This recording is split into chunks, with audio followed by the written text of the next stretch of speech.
Go easy. My husband is calling. My cheeks flushed bright red as I grabbed the phone and accepted the video call. On the other end, my husband, Trevor Chambers, stared intently and began rattling off a list of instructions. He was completely unaware that just out of view, a young man's head was busy nuzzling between my thighs. My name was Adriana Brown, and I worked as a private piano tutor who would travel to students' homes. I was also a woman in my 30s, navigating the complexities of life and desire. My husband, Trevor Chambers, was great in bed. Even so, his age was starting to catch up with his stamina. He could no longer satisfy me the way he used to, and there was a quiet emptiness and longing that lingered in me. At first, the need only crept up on me at night. However, I gradually craved being intimate even during the day. To cope with the constant, restless discomfort, I bought panties with a pearl-lined gusset. The friction as I walked provided some relief, but it was a frustratingly shallow substitute. I knew this was far from a real solution. My body had been tuned to its peak sensitivity from the wild experiments of my youth with Trevor. The more it was teased, the more it demanded. Being left so unsatisfied now was pure torture. Then came Samson Pierce, one of my new students. He was a handsome college sophomore, about 6 feet tall, athletic, and full of the kind of restless energy that only youth could carry. He always scheduled our lessons right after his workout. I would arrive just as he was emerging from his home gym, shirtless. The intoxicating smell of his sweat would hit me the moment I saw him, and I could not stop my thoughts from wandering. I imagined pinching his hardened nipples, pulling down his shorts, and riding him until I saw stars. One day, I arrived for a lesson and found Samson in a foul mood. I leaned over him from behind, guiding his hands on the keys, but he was completely distracted and kept hitting the wrong notes. To be honest, I was distracted too. Samson was shirtless, his bronze skin slick with sweat, and the heat rolling off his body was intoxicating. The scent of his sweat, mixed with that raw testosterone, went straight to my head. As I bent over him, I had a perfect view of his pectoral muscles, still swollen and pumped with blood from his workout. I want to lick them so badly.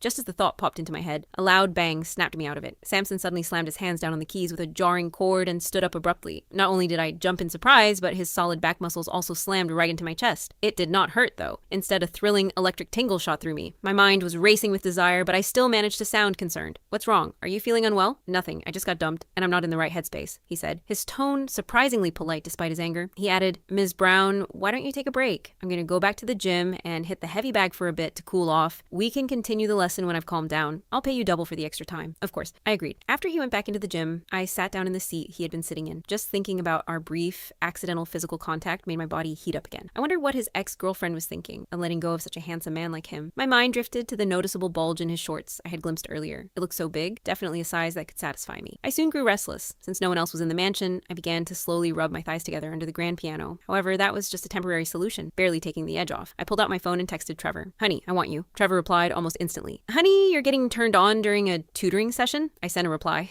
"It's all your fault I'm like this." He must have gotten busy because he did not reply after that, leaving me painfully aroused and unsatisfied. The powerful, guttural grunts coming from the gym finally broke my resolve. I grabbed my phone and slipped into the guest bathroom. However, I discovered the door lock was broken,